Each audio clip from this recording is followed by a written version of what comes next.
And now we're going to talk about some AI research tips. Of course, I always tell students to please check with their instructors before using any AI tools in class to determine what the instructor feels is appropriate for your class. These are just some general research tips around artificial intelligence tools. Here are some general tips. I really think the magic is in the prompt. You want to be specific, and depending on which tool you decide to use, I would recommend you use it regularly in order to gain experience in refining your prompts. Also, be aware that these tools may perpetuate bias, and keep in mind that critical thinking is still really key.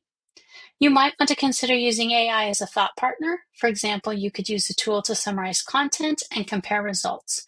Perhaps you're looking at two different subject areas. You could put in a paragraph or something you've written on one area and then compare it to a second paragraph you've written to see where there's overlap or where there's differences in the content, and also consider maybe a different way to approach the content.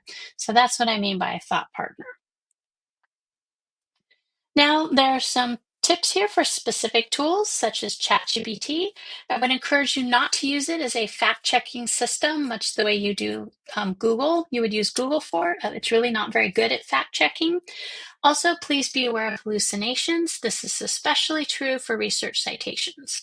We've been tracking this in the library for some time now, and it is not uncommon for both faculty and students to ask us to track down a research citation, only to discover that particular research article actually doesn't exist.